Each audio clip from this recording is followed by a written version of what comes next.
Hi friends. இப்போ நம்ம Mahanadi சீரியலோட review தான் பார்க்க போறோம். வாங்க வீடியோக்குள்ள போகலாம். இதுல ஃபர்ஸ்ட் சீன்லயே ஒரு பக்கம் காவேரி ஏற்கனவே வெண்ணிலாவை பார்த்த விஷயத்த எப்படி தான் விஜய் கிட்ட சொல்ல போறோம்னு தெரியலையேன்னு சொல்லிட்டு குழப்பத்திலையும், அதை விட அதிகமா ஒருவேளை அந்த விஷயத்த மட்டும் விஜய் கிட்ட சொல்லிட்டோம்னா எங்க ஒருவேளை நம்ம விஜயை இழந்துருவோமோ, விஜய் வெண்ணிலா கூடவே போயிடுவாங்களோன்னு சொல்லிட்டு ரொம்பவே கவலையோடையும் ரொம்பவே கஷ்டத்தோடயும் இத பத்தி யோசிச்சுட்டு இருக்கும்போது, அப்ப கரெக்ட்டா அங்க வந்த ராகினியோ, காவேரியோ செம்மையா கலாய்க்க ஆரம்பிக்கிறாங்க. அது மட்டும் இல்லாம அவங்க கிட்ட, "என்ன காவேரி இன்னும் நீ வெண்ணிலாவ பார்த்த விஷயத்த விஜய் கிட்ட சொல்லல போலயே! ஒருவேள அந்த விஷயத்த நான் சொல்லட்டுமான்னு" சொல்லிட்டு ஃபோன் கால் பண்ற மாதிரி போயிட்டு, அத பார்த்துட்டு காவேரி பயந்துகிட்டு, "தயவு செஞ்சு பண்ணாதன்னு" சொல்லிட்டு சொல்றத கேட்டுட்டு ரொம்பவே சந்தோஷப்பட்டது மட்டும் இல்லாம, காவேரிய மறுபடியுமே ரொம்பவே கஷ்டப்படுத்தி பேசிட்டு அங்கருந்து சந்தோஷமா கிளம்பி போக, அப்ப இத பார்த்துட்டு காவேரி மனசு உடைஞ்சு போய் அழ ஆரம்பிக்கிறது மட்டும் இல்லாம, இந்த விஷயத்த பத்தி விஜய் கிட்ட சொல்றதுக்கான நேரம் வந்துருச்சுன்னு நெனைக்கிறேன். ஏன்னா, இந்த விஷயத்த பத்தி நம்மளே விஜய் கிட்ட சொல்லிட்டா தான் நல்லது. ஒருவேளை இந்த விஷயம் ராகினி மூலியமா விஜய்க்கு மட்டும் தெரிய வந்துச்சு, அவ்வளோதான். அவ்வளோதான். அதுக்கப்புறமா விஜய் என்ன கடைசி வரைக்கும் மன்னிக்கவே மாட்டாங்க. என்னால விஜய் இல்லாம கூட இருக்க முடியும். விஜய் என்ன வெறுக்கிறத மட்டும் தாங்கிக்கவே முடியாதுன்னு சொல்லிட்டு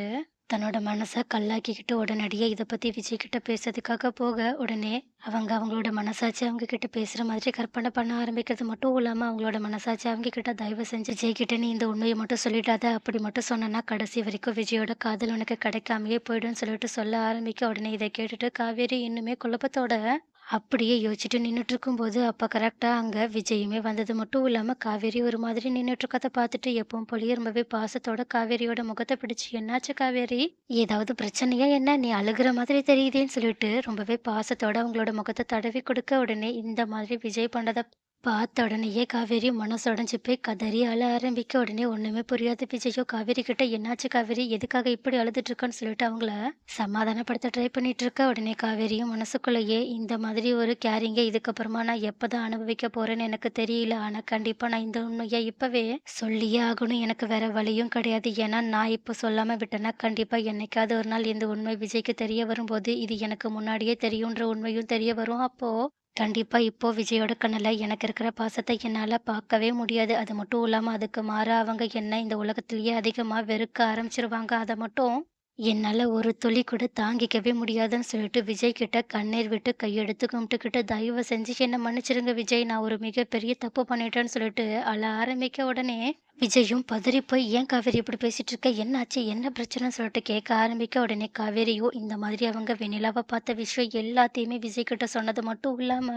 அதுக்கு மேல அவங்களால ஒரு வார்த்தை கூட பேச முடியாத அளவுக்கு அழுக ஆரம்பிச்சுட்டு கீழ அப்படியே உட்கார்ந்து உடைஞ்சு கண்ணீர் விட்டுட்டு இருக்காங்க. அப்போ இந்த மாதிரி காவேரி அழுகுறத கொஞ்சம் கூட தாங்கிக்க முடியாத விஜய்யோ, "காவேரி தயவு செஞ்சு நீ அழுகுறத நிறுத்து. அது மட்டும் இல்லாம நீ வெண்ணிலாவ பார்த்தேன்னு சொல்றியே, கண்டிப்பா அது உண்மையா இருக்க வாய்ப்பே கிடையாது. ஏன்னா வெண்ணிலா இப்போ உயிரோடவே இல்ல. அதுதான் உனக்கு ஏற்கனவே தெரியும்ல. நீ ஏதோ ஒரு விஷயத்துல தப்பா புரிஞ்சுட்டு இருக்கன்னு நெனைக்கிறேன்னு" சொல்லிட்டு அவங்கள சமாதானப்படுத்த ட்ரை பண்ண. ஆனா காவேரி இந்த மாதிரி வெண்ணிலாவ எங்க பார்த்தேன்ற விஷயத்த முதற்கொண்டு சொல்ல ஆரம்பிக்கிறது மட்டும் இல்லாம, "தயவு செஞ்சு என்ன மன்னிச்சிடுங்க, மன்னிச்சிடுங்கன்னு" சொல்லிட்டு மன்னிப்பு கேட்டுட்டே இருக்க, உடனே இத பார்த்த விஜயும் ரொம்பவே கான்ஃபிடென்ட்டா காவேரியோட கைய பிடிச்சு, "நீ கண்டிப்பா தப்பா தான் புரிஞ்சுட்டு இருக்க. வா நம்ம அந்த இடத்துக்கே போயிட்டு அங்க வெண்ணிலா இருக்காளான்னு பார்த்துட்டு வரலான்னு" சொல்லிட்டு உடனடியா அவங்கள அந்த இடத்துக்கு கூட்டிட்டு போனது மட்டும் இல்லாம, அங்க வெண்ணிலாவ எல்லா இடத்துலயுமே தேடிட்டு இருக்க. எங்கேயுமே வெண்ணிலா இருக்கிற மாதிரியே தெரியல. அது மட்டும் இல்லாம அவங்க இந்த மாதிரி காவேரி கிட்ட, "நான் தான் உன்கிட்ட ஏற்கனவே சொன்னேன்ல, நீ தப்பா புரிஞ்சுட்டு இருக்க. நிஜமாவே இங்க வெண்ணிலா கிடையாதுன்னு" சொல்லிட்டு சொன்னது மட்டும் இல்லாம அழுதுட்டு இருக்க காவேரியோட கண்ணீர தொடச்சிட்டு இருக்கும்போது, அப்ப திடீர்னு கண்ணீர துடைக்கிற விஜய் ரொம்பவே ஸ்டன் ஆகி போய் நின்னுட்டு இருக்காங்க. என்னன்னு சொல்லிட்டு காவேரி திரும்பி பார்க்கும்போது தான் அவங்களுக்கு முன்னாடி வெண்ணிலா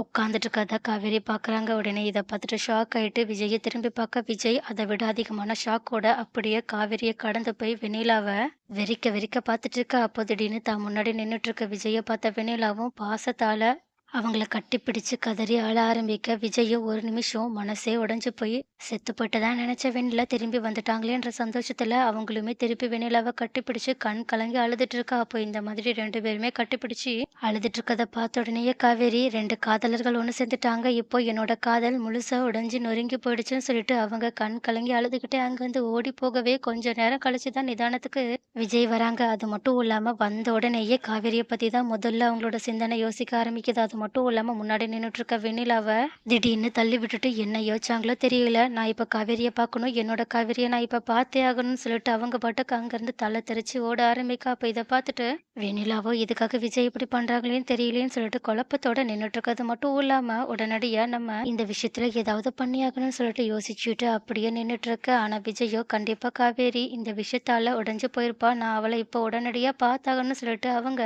காவேரிய தேடி அவங்களோட வீட்டுக்கு வந்தது மட்டும் இல்லாம, காவேரிய எல்லா இடத்துலயும் தேடி பார்க்குறாங்க. ஆனா அவங்களோட வீட்ல காவேரி இல்லாதத பார்த்துட்டு ரொம்பவே பதறி போய் காவேரியோட வீட்டுக்கு போயிட்டும் அவங்கள தேட ஆரம்பிக்க. அங்கேயுமே காவேரி இல்ல. விஜய் இத நெனச்சு பார்த்துட்டு இன்னுமே ரொம்பவே பதறினது மட்டும் இல்லாம, காவேரிய எல்லா இடத்துலயுமே தேடுற முடிவுக்கு வந்தது மட்டும் இல்லாம, தெரு தெருவா காவேரிய தேட முடிவெடுக்குறாங்க. இன்னொரு பக்கமோ இது தெரியாத காவேரியோ, வெண்ணிலா வந்ததுக்கு அப்புறமா விஜய் தன்ன ஒட்டு மொத்தமா மறந்துட்டாங்கன்னு சொல்லிட்டு மனசு உடைஞ்சு போய் ரோட்ல அழுதுகிட்டே எங்க போயிட்டுருக்கோன்னே தெரியாம போயிட்டுருக்காங்க.